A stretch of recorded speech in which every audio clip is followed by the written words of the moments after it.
Ayun, good morning people. Welcome to my vlog. For today's video po, andito po tayo sa Tambubong, Dasol, Pangasinan po. Ayan po. Kung saan makikita po natin yung property na binebenta po rito. Ito po yun, beachfront po, na may dalawang bahay. Dalawang bahay po na malalaki. Yan po. Yan po yung una. Yung isang bahay, then makalawang bahay, and then may kubo po siya. Ayan. Naka-fully fence po buong paligid. Naka-gate. Ito po yung right of way niya. Yan po yung daanan niya. Yun po yung main road. Main road po doon. Yan po yung main road. And then ito po. Ito po yung main road niya. And then pwede rin pong dumaan doon sa may dagat. Kasi may daanan po doon. Papakita ko po mamaya sa inyo doon sa likod. Ayan, lot area po 2,750 square meter. Di ko po alam kung ano po yung higit niya doon sa 700. Basta 2,750. Ayan po, square meter. Nakabakod po siya, naka-gate. And then may kubo. May dalawang bahay. Isang bahay. And then ito po yung isang bahay. Hindi po namin mapasok kasi wala po yung nagbabantay. Nakalak po sila. Ngayon po, bali yung locator po namin, siya lang po sumama po sa amin dito. Ito po, napakalaking bahay yan. May 3 pong kwarto sa loob. And then, may CR yan. Hindi ko po mapasok kasi nakalak po siya, guys. Ayan po.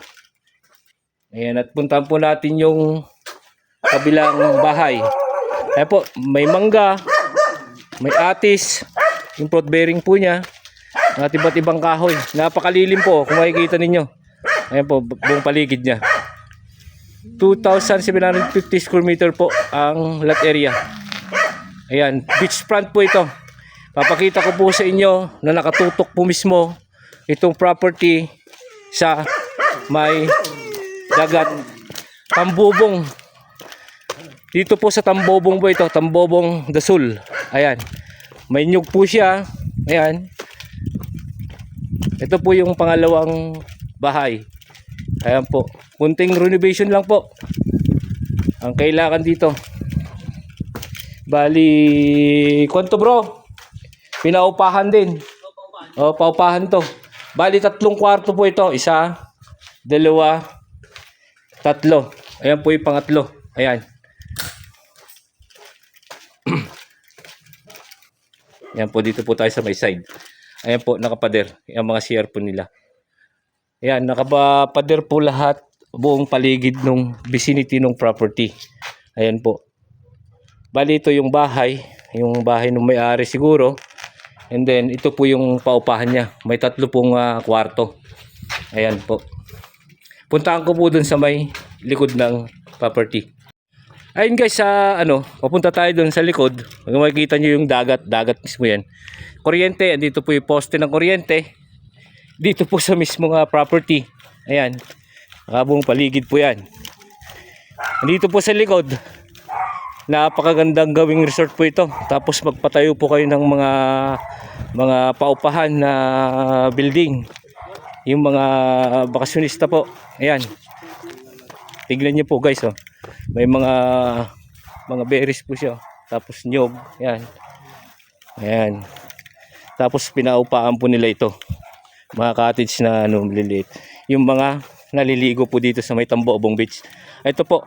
Kasi hanggang dito po yung property. Itong bakod na to. Ito yan. Itong bakod po na to. Diretso po doon. Likod po mismo ng property na to. Ayan po yung property na pinanggilihan ko kanina.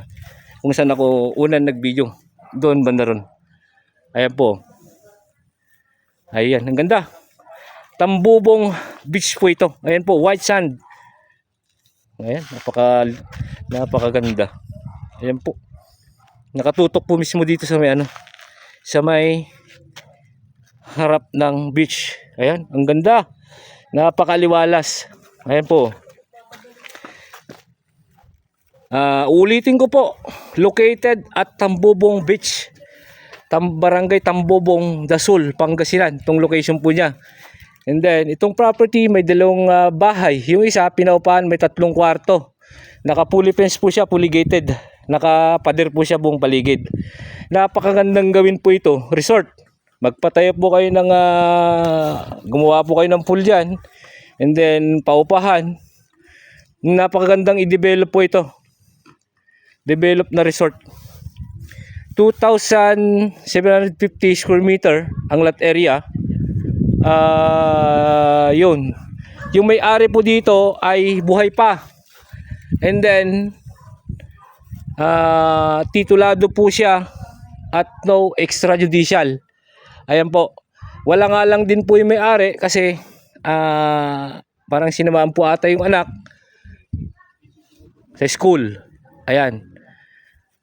Napagandang property. Kung sino man po yung magkakagusto dito sa property, tawagan nyo lang po ako sa number na nakalagay po sa screen, video screen, at sasamahan ko po kayo dito sa property. And the same time, makakausap nyo na rin po yung may-ari ng property. Kayo na po bahalang tumawad sa presyo po niya. Na ang presyo po nito is 22 million po. 22 million pesos po. Negotiable po kay seller. Ayan po. Maraming salamat po. Until my next video, Mr. Excitement Mix Vlog. Maraming salamat.